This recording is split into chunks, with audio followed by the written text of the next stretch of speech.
واقعہ اصحاب کہف۔ مختصر بیان اس قصے کا یہ ہے کہ گزرے زمانے میں چند ایک نوجوان تھے جن کو آج کل کے محاورے میں لبرل پارٹی کہنا چاہیے۔ وہ اپنے جوش مذہبی کو تھام نہ سکے اور اپنے ملک اور برادری کو چھوڑ کر کہیں پہاڑیوں میں جا چھپے، جہاں وہ بہت مدت سوتے رہے۔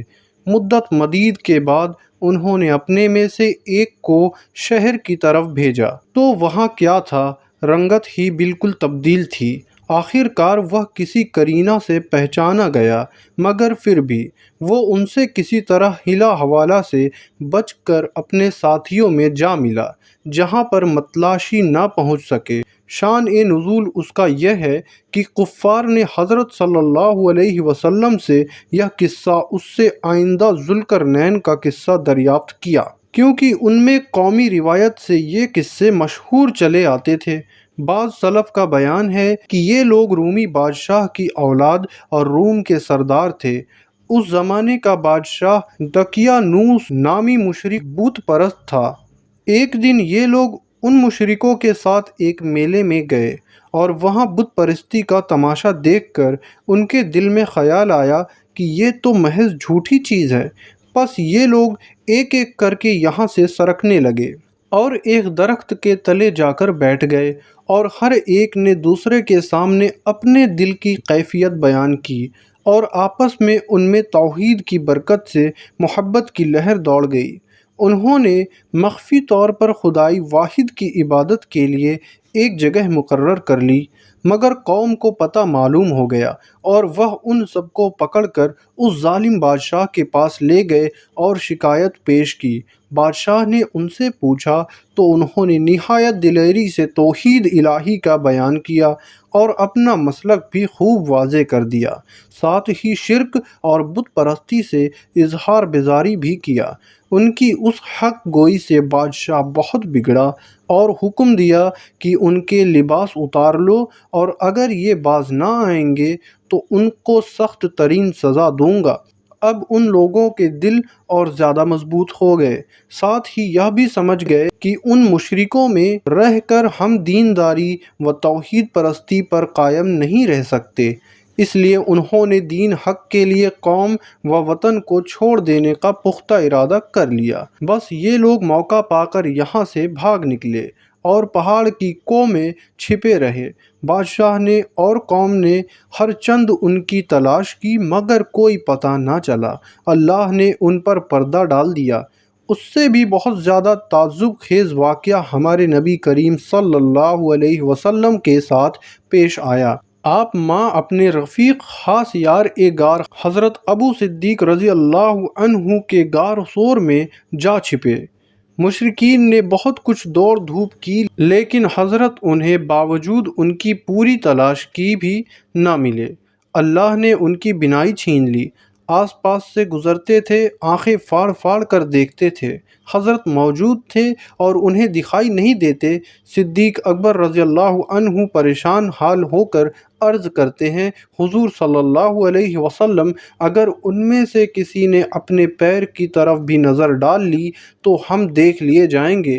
آپ صلی اللہ علیہ وسلم نے نہایت ہی اطمینان سے جواب دیا کہ ابو بکر رضی اللہ عنہ، تیرا ان دونوں کے بارے میں کیا گمان ہے جن کا تیسرا خود خدا تعالی ہے؟ سچ تو یہ ہے کہ یہ واقعہ اصحاب کہف کے واقعے سے بھی عجیب تر اور انوکھا ہے۔ کہتے ہیں سوتے میں ان کی آنکھیں کھلی رہتی تھیں اور اس قدر طویل نیند کا اثر ان کے ابدان پر ظاہر نہیں ہوا، اس طرح سے کوئی دیکھے تو سمجھے کہ جاگتے ہیں، اور حق تعالیٰ نے ان لوگوں میں شان، ہیبت و جلال اور اس مقام میں دہشت رکھی تاکہ لوگ تماشا نہ بنائیں، اور اس کے ساتھ ایک کتا بھی لگ گیا۔ اس پر بھی صحبت کا کچھ اثر پہنچا اور صدیوں تک زندہ رہ گیا۔ اگرچہ کتا رکھنا برا ہے، لیکن لاکھ بروں میں ایک بھلا بھی ہے، یعنی نوح علیہ السلام کے لڑکے نے بروں کی صحبت سے اپنا خاندانی اثر زائل کر دیا، اور اصحاب کہف کا کتا نیکوں کے ساتھ لگ کر نیک ہو گیا۔ فضائل سورہ کہف۔ مسند احمد میں ہے کہ جس شخص نے سورہ کہف کے شروع سے 10 آیت کو یاد کر لیا اور قولاً و عملاً ان کو اپنا معمول بنا لیا وہ دجال کے فتنے سے محفوظ رہے گا۔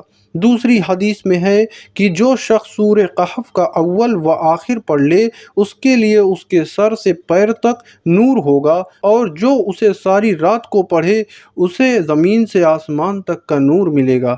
ایک حدیث میں ہے کہ جمعہ کے دن جو سورہ کہف کی تلاوت کرے اس کے لیے 2 جمعہ کے درمیان تک نور کی روشنی رہتی ہے، اور یہ بھی ہے کہ اس کے گناہ معاف ہو جاتے ہیں۔ جو شخص جمعہ کے دن سورہ کہف کی تلاوت کرے گا وہ 8 دن تک ہر قسم کے فتنوں سے محفوظ رہے گا۔ اس سورہ کا یہ ہے کہ جب مکہ شریف میں حضرت صلی اللہ علیہ وسلم نے باذن الہی اعلان نبوت کیا تو اہل مکہ نہایت متعجب ہوئے، اور آپ صلی اللہ علیہ وسلم کے اعلان توحید کے خلاف بہت سی تدبیریں انہوں نے کی، لیکن جب کوئی تدبیر کارگر نہ ہوئی تو نضر بن حارث اور عقبہ بن ابی معیط کو، جو قوم کے سرکردہ لوگوں میں تھے، قریش نے سیرب میں علماء یہود کے پاس بھیجا کہ آپ لوگ اہل تورات میں سے ہیں، آپ ہم کو ہمارے صاحب محمد صلی اللہ علیہ وسلم کی مابت کوئی بات بتائیں۔ انہوں نے کہا ان سے 3 باتوں کا جواب پوچھو، اگر بتا دیا تو وہ خدا کے نبی اور رسول برحق ہیں، ورنہ نہیں۔ اول یہ ہے کہ ان چند نوجوانوں کا واقعہ کس طرح ہے جو آپ سے بہت پہلے اپنے وطن سے بھاگ گئے تھے، دوسرا یہ کہ روح کی حقیقت کیا ہے، تیسرا یہ کہ ذوالقرنین کا قصہ کس طرح ہے جس نے مشرق و مغرب کا سفر کیا تھا۔ قریش کے ہر 2 فراشتادہ یہ سوالات سیکھ کر مکہ واپس آئے اور قریش سے کہا کہ علماء یہود نے ہم کو یہ باتیں سکھلائی ہیں۔ قریش نے حضرت صلی اللہ علیہ وسلم سے یہ تینوں امر دریافت کیے۔ روح کے سوال کا جواب سورہ بنی اسرائیل میں مذکور ہے، اور باقی 2 سوالوں کا جواب دینے کے لیے یہ سورہ شریفہ نازل ہوئی۔